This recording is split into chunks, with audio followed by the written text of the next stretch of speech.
On today's Locked On Thunder podcast, the Oklahoma City Thunder need to make a move for a big man after the latest bit of injuries that they ran into. However, who's out there on the market for the Thunder to acquire? We're going to dive into that and the Sixers beatdown after this on the Locked On Thunder podcast.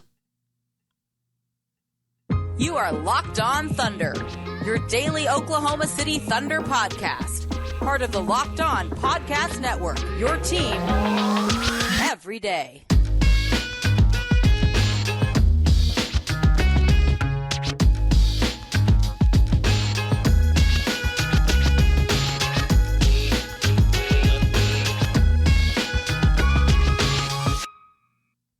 Let's get it going on the Locked On Thunder podcast on the Locked On Podcast Network, your team every day.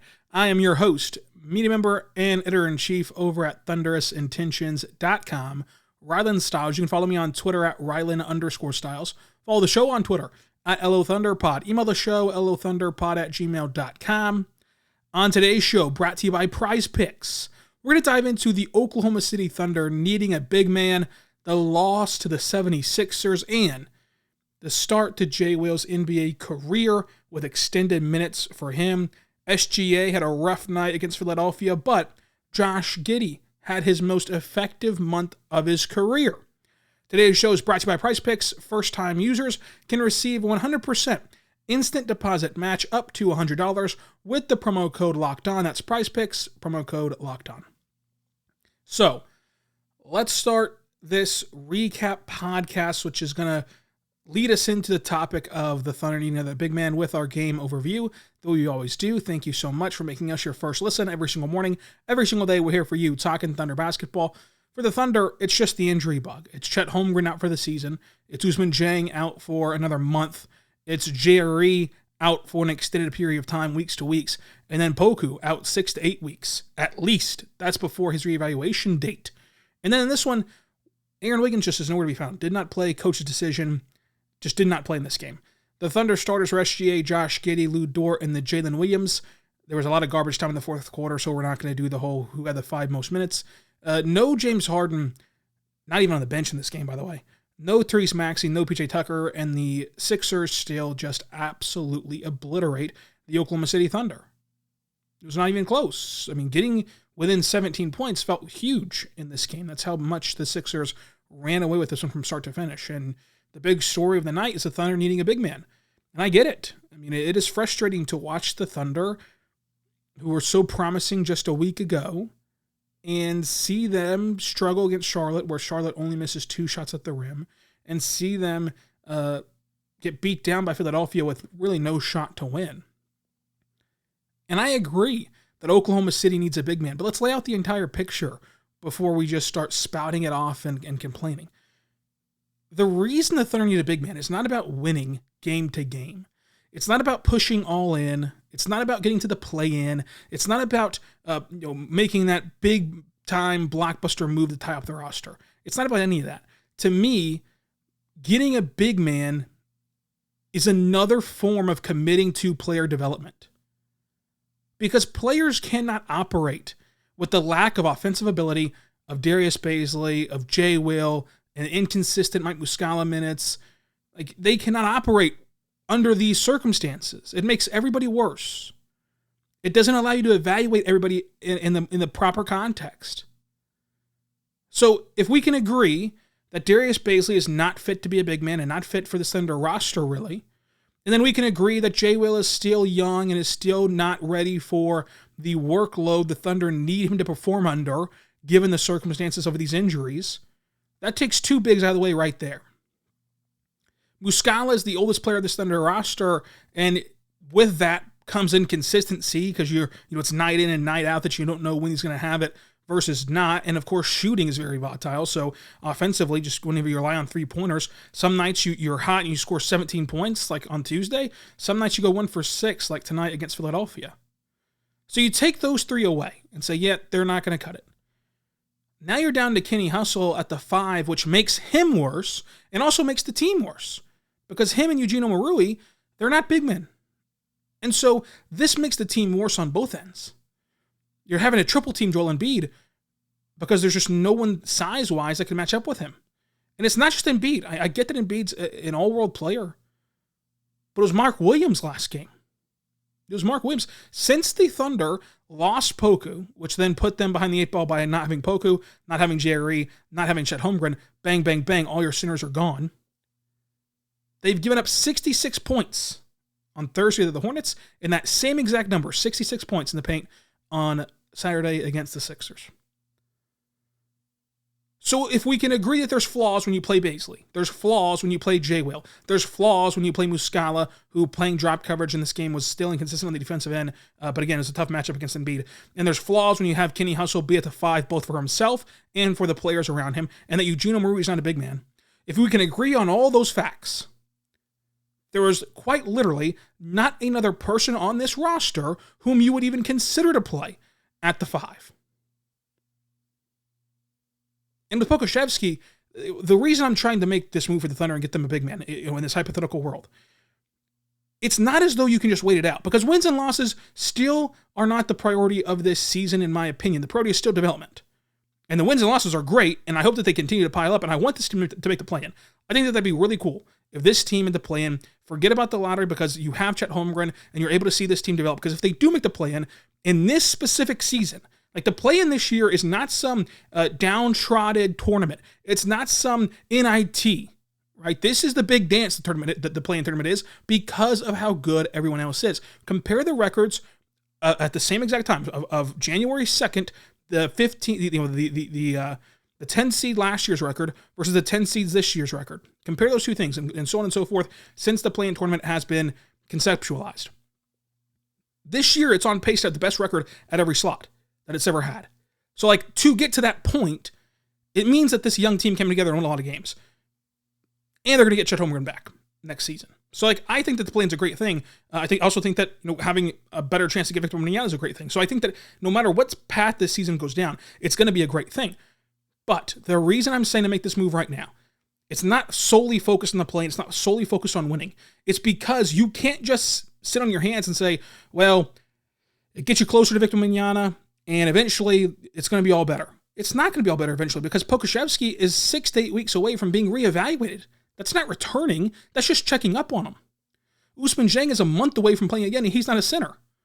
Jalen Williams, according to Mark on Tuesday, he told me that JRE is not walking like a basketball player. If you're not walking like a basketball player on Tuesday, you're pretty far removed from playing an NBA game. Especially starter-level minutes, like 20 to 30 minutes a night.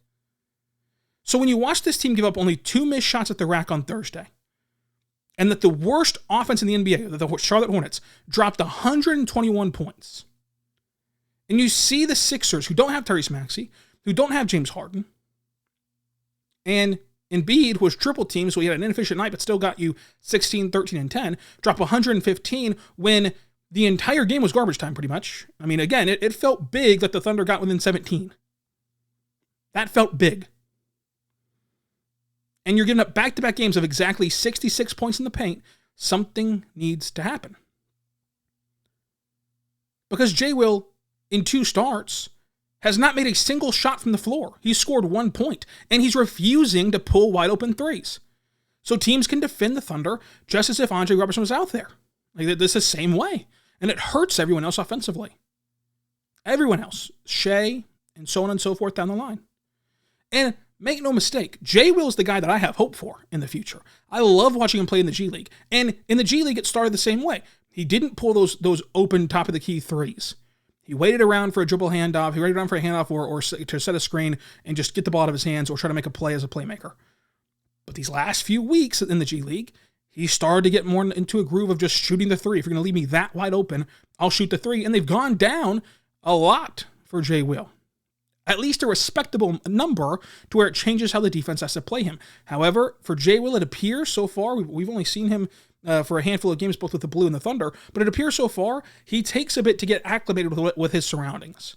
So don't take this as me bashing J. Will or giving up on him. I think that he has a lot of potential as a playmaker and as a backup big, and we saw him wall up better at the rim in the G League. We saw him get body positioning and rebounds better in the G League. He's shown he can do it, but again, I think that it's just more so comfortability. Like, he needs to be comfortable to play well, and he's not comfortable right now. It's his first 2 NBA starts, his first 2 games with NBA workload. Like, I know that he's played, 9, 10 games, whatever it is now. These are the first 2 NBA games for him.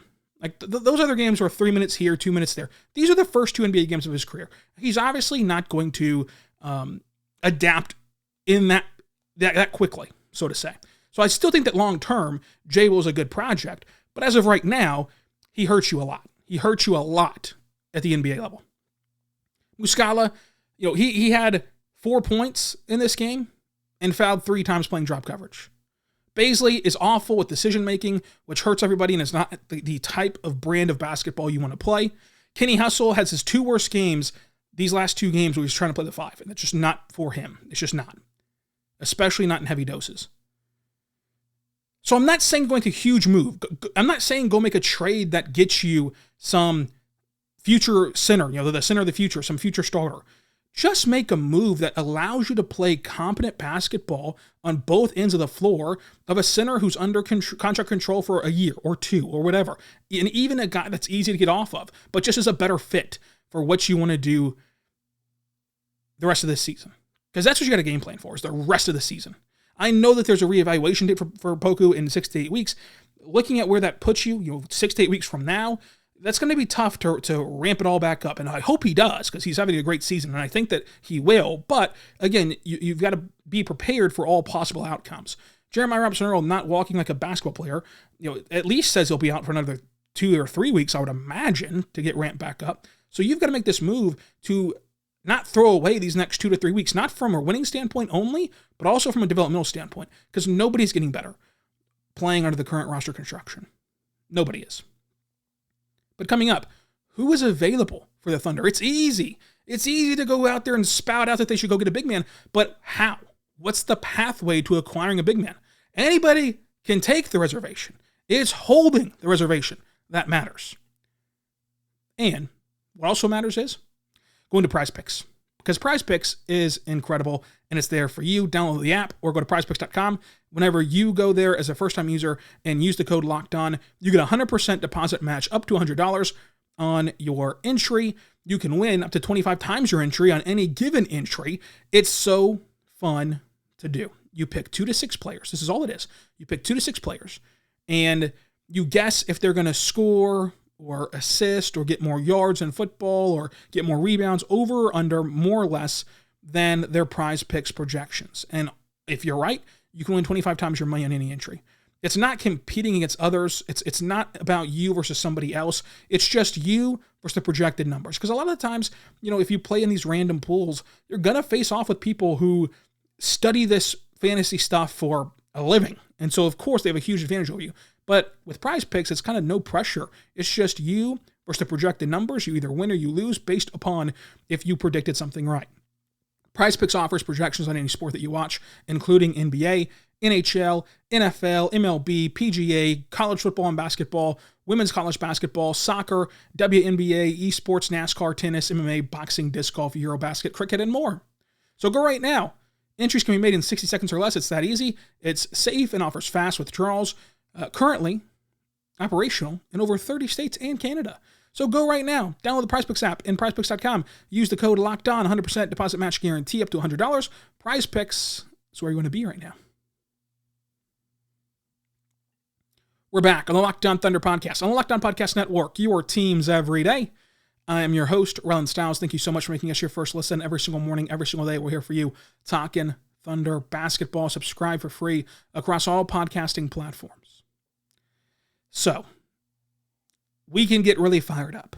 We can get really passionate. We can scream about adding a center. Right? We can scream about how this team needs rim protection and they need to go fix this injustice. Right?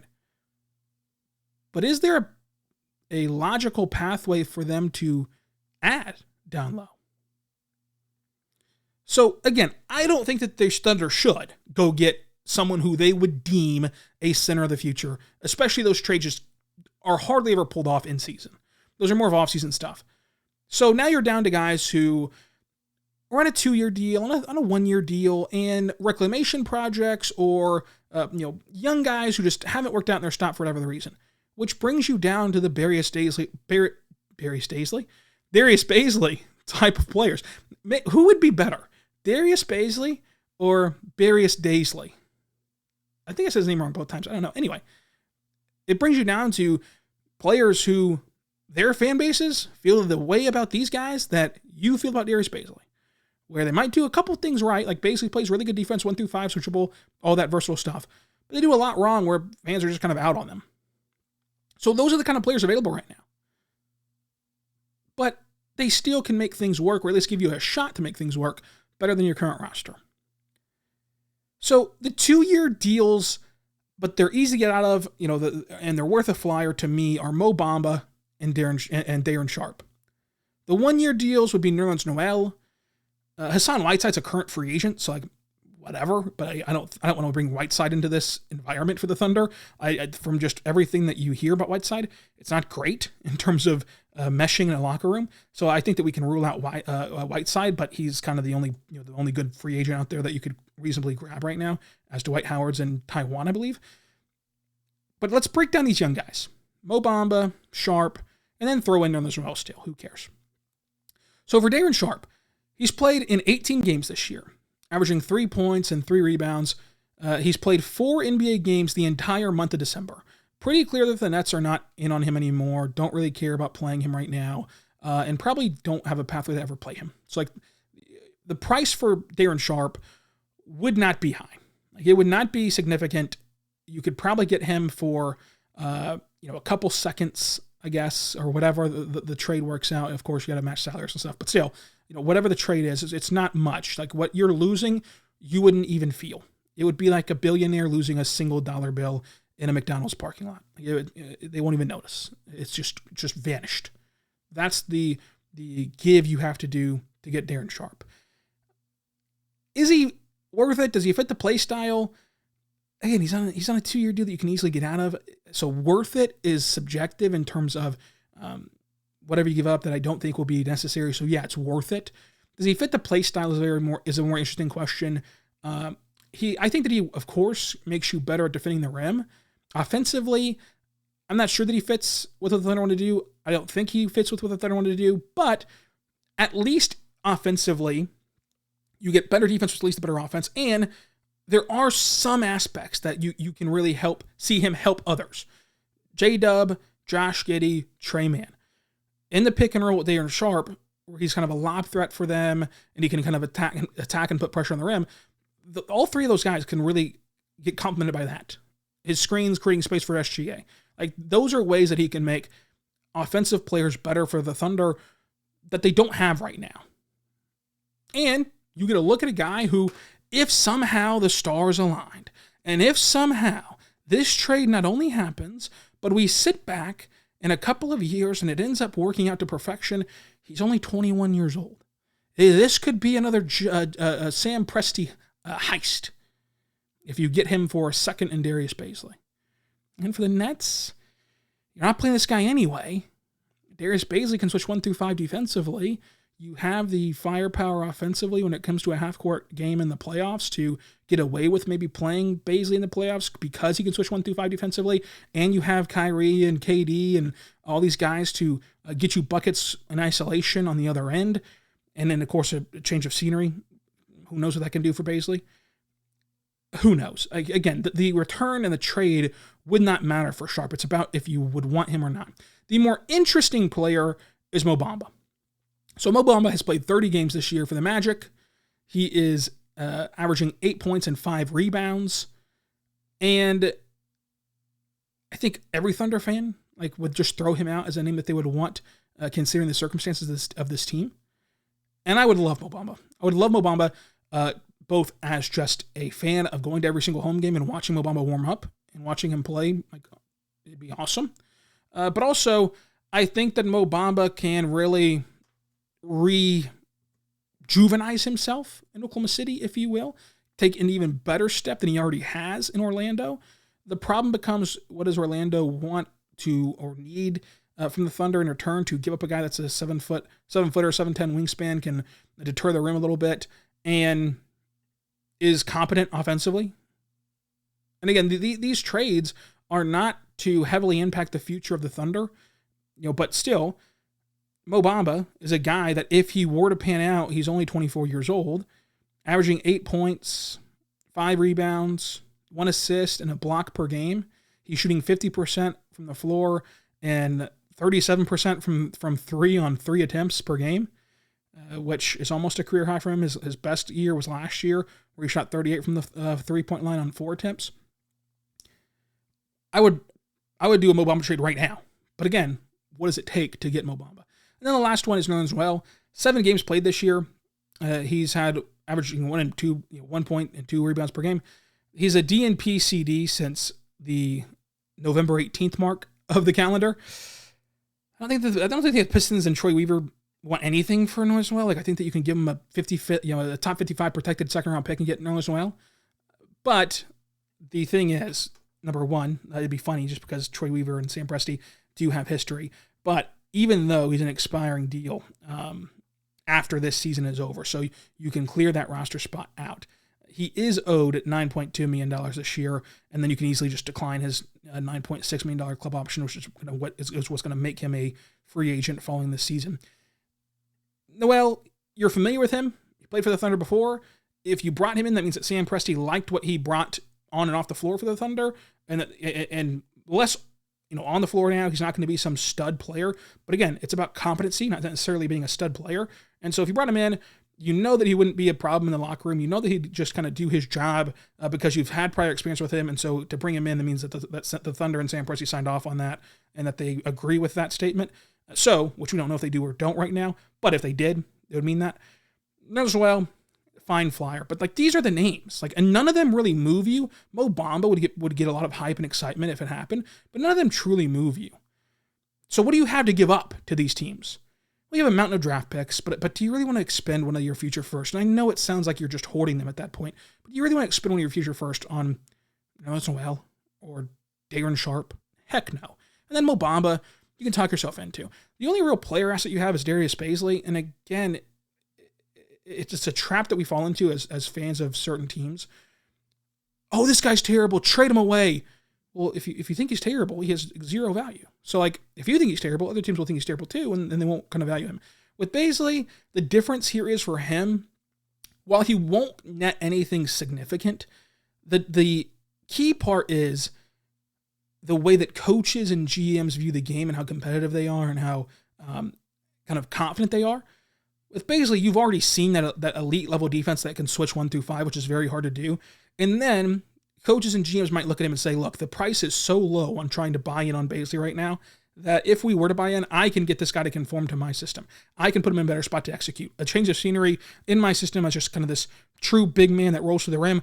I can get and fix Darius Bazley. And so if a team thinks that, then you package Bazley, you package a pick, and maybe you can get a guy like Mo Bamba. But seriously, while we sit around and complain and scream that they need a big man, who is it? Who's the guy that you need? Who are you going to trade for? And what really moves you? There's a lot of question marks if Sharp and Noel would even make this team any better. And Bamba, I think that he would make this team better, but it's not a sure thing slam dunk. The other name out there is PJ Washington. Now, PJ Washington's a really good player.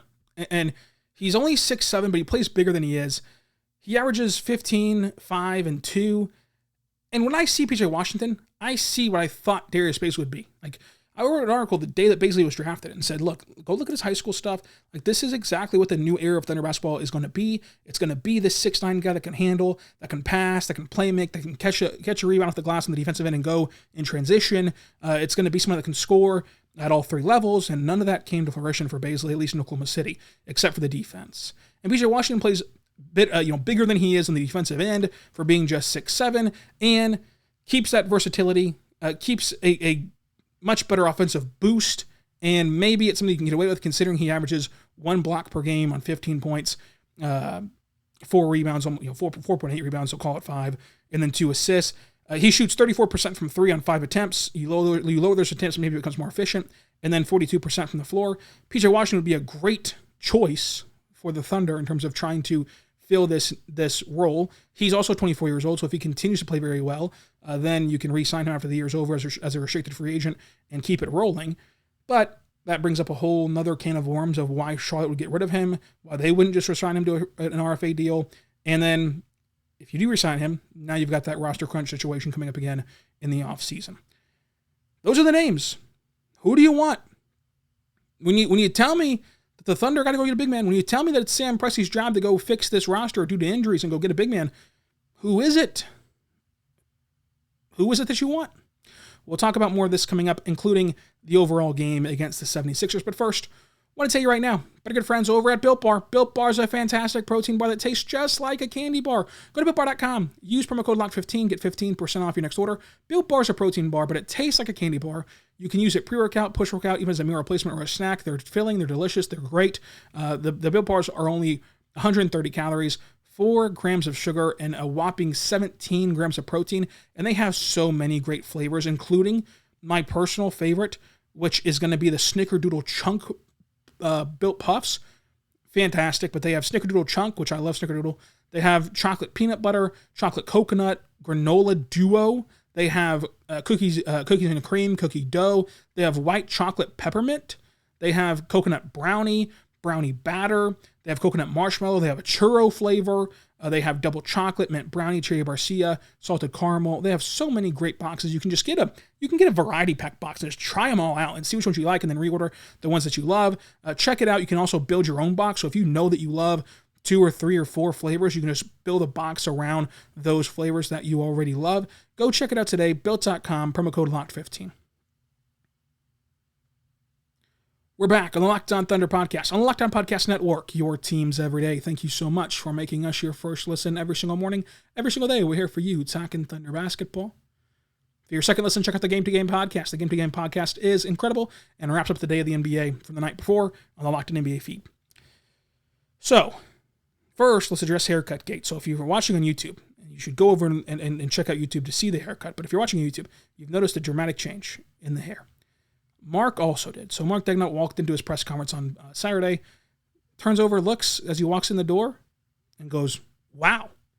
Then he sits at the podium and asks me how long I've been thinking about chopping it off, asking if I'm going to get it to grow back. And I told him, I said, Mark, if my hair had an injury report, that answer would be questionable.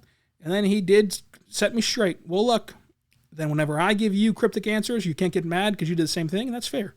That's totally fair. Also want to point out that Matty T, my boy in Thunder PR, said I look like George Clooney. Now, no one has ever said that in my life. No one agrees with that, not even myself. However, thanks to my boy Matty T, Thunder PR, my guy, I can now say that somebody has called me George Clooney. That's cool. Anyway, Sixers game. Josh Giddey. Incredible.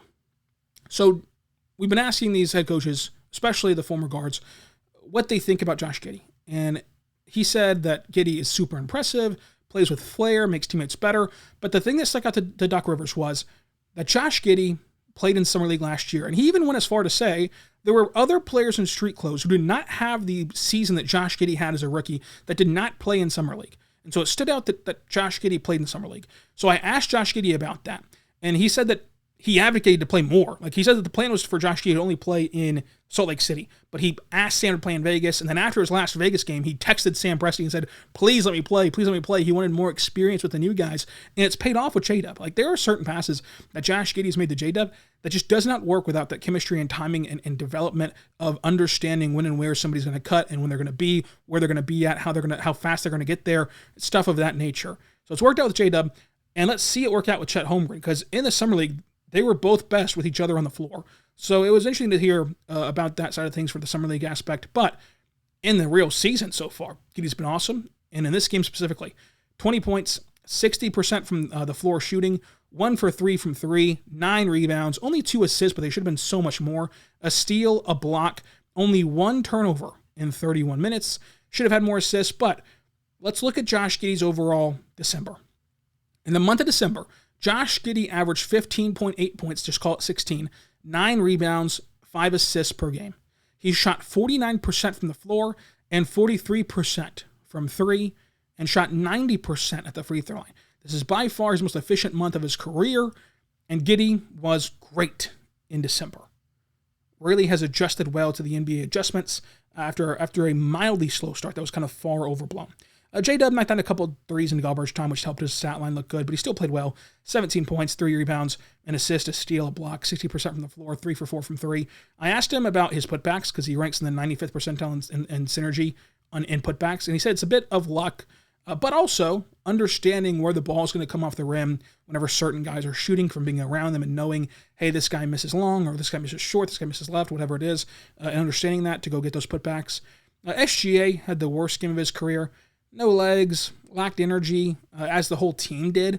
But it's a ton of usage for SGA. Like, he's had a ton of usage, and he had just one of those off games. And you saw him grab his back a few times against Charlotte after a made bucket. I wonder if that's plaguing him at all. He played 32 minutes, but rested the final 5 minutes, and the Thunder have a Sunday, Monday off day before a back-to-back home road, Boston and Orlando on Tuesday and Wednesday. 14 points on 26% shooting. 6 rebounds, 5 assists, and he only had 8 free throws in this one after taking 7 on Thursday. And I wonder if there's anything to that. Like, I wonder if refs are saying in their little pregame huddle in the locker room, if they're telling themselves, look, this guy's been getting to the line at 12, 13, 15, 10 times a night. Not on our watch. He's going to have to earn them tonight. If they're looking for that, like, we'll have to monitor that for these next couple of weeks if they shoot back up in the free throw attempts per game. Also, she had another dunk, so he's at 21 now in dunks. He needs 24 to make a new season high, so he's 3 away from that, which is cool. But the Thunder overall just had no legs, no energy. They were sloppy execution-wise, and they just had no chance. Like, they kept chipping away, but they'd get down to 17, and they'd blow right back up. The Sixers got up 33 points at one point. No lead changes, no ties. It was one of those games. And Hubie Brown has always said, which is from Chris Vernon of the Mismatch podcast, that there's going to be 5 games in both directions where you don't have it that night. There's just nothing you can do. And there's also going to be 5 games where you are fantastic and everybody plays above their pay grade and you just blow out a team that you shouldn't. This is one of your 5 games. You know, it was just over. It was just over before it started. Bet of the day was Philadelphia. They were somehow minus 2.5. They covered easily. MVP of the game, Josh Giddey is MVP of the game, and probably the month for the Thunder, despite SGA could get it every single game, every single month. But Josh Giddey was awesome in December and in this game. So what's to come? On Tuesday, we're going to have our best of 2022 for the Thunder and our New Year's resolutions for the Thunder. So drop them down below on YouTube comments and on Twitter, at @Rel_House. What is the best moment for you of the Thunder year of 2022? Wednesday, we're going to recap the Celtics game. Thursday, we're going to recap the Magic game. Friday is a mailbag podcast where we're going to grade your takes. So drop your hot takes down below as well and your questions. And until that point, we'll talk to you later and be good to one another.